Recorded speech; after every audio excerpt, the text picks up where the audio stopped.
Bizga qarab tepadagini yozmaydi. Hamma puliga o'qiganmi bilmayman. Nima uchun sog'lig'iga qaramay turib baho beryapti. Kecha ham ko'rdim, mana oyog'im shishib ketgan, bir oyog'im shishgan, bittasi ariq, bittasi semiz. Doktorlaringizni ayblayapti Ftek. Kimda ayb? Nima uchun yaxshi tekshirmaydi? Nima uchun og'ziga kelgan narsani yozyapti? Nima uchun men 10 oydan beri bilmasa, bansada yotibman, sog'lom bo'lsam, nima uchun menga e'tibor bermayapti sog'lig'imga? Bitta oyog'im qishi bilan qiynalib yotsam, bu yerdan boshlig'im Sindarov Sherzod adolatsizlik qilib holi yujniga qo'ysa, holi bu yoqqa shimoliga qo'y desa, masterlarimiz biza uni o'tolmaymiz desa, erkak dishimi bu? Boshliq dishimi? Ha desa, o'q ariza qilsangiz, men SMBdan chiqqanman. Men mansabdan foydalanish bo'lyaptimi? Men katta lavozimda ishlaganman, obro'yimni to'kyapti deydi.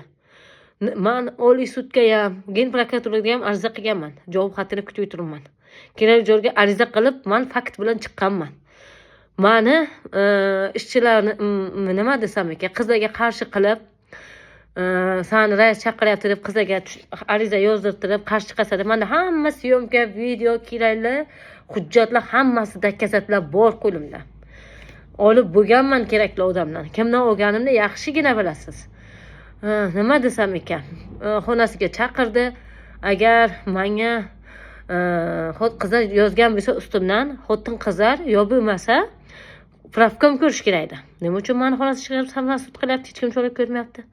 Nima uchun doktorlarga chora ko'rmayapti? Nima uchun men o'sha yerdan travma olib turib, meni izolyatsiya qilishga qo'yapti? Nima uchun hech kim bunga chora ko'rmayapti? Men sizdan iltimos qilaman, hurmatli prezident. Bir ayol ojizani qo'ylatib qo'ymaysiz degan umiddaman. Shuncha qaror chiqaryapsiz, shuncha nogironlarga shuncha sharoit yaratyapsiz, lekin hech kim eshitmayapti. Nima sababdan? Bu ishga chiqdim degancha, men senga topshiriq, uni yujniga yubor. Nima, men uni firmasida ishlayapmanmi? Uni otasini uyida ishlayapmanmi? Yo plan nimasida ishlayapmanmi firmasida? Bu zavod bu. Bandlik ko'rmasa chora. Prokuratura chora ko'rmasa, shunchalik zamon zo'rdikimi? Mansabdan foydalanish bilyaptimi? Kim qonuniy chora ko'radi? Qani adolat? Men sizdan iltimos qilaman, qonuniy chora ko'rib, menga yordam berishingizni so'rayman. Ana, ko'taring. Men nogironsan, cho'loqsan deganda, ikkinchi etajdan yiqilganimda 102-103 bo'lgan. Navro'zdagi uchastkoy bosti qilib kelgan.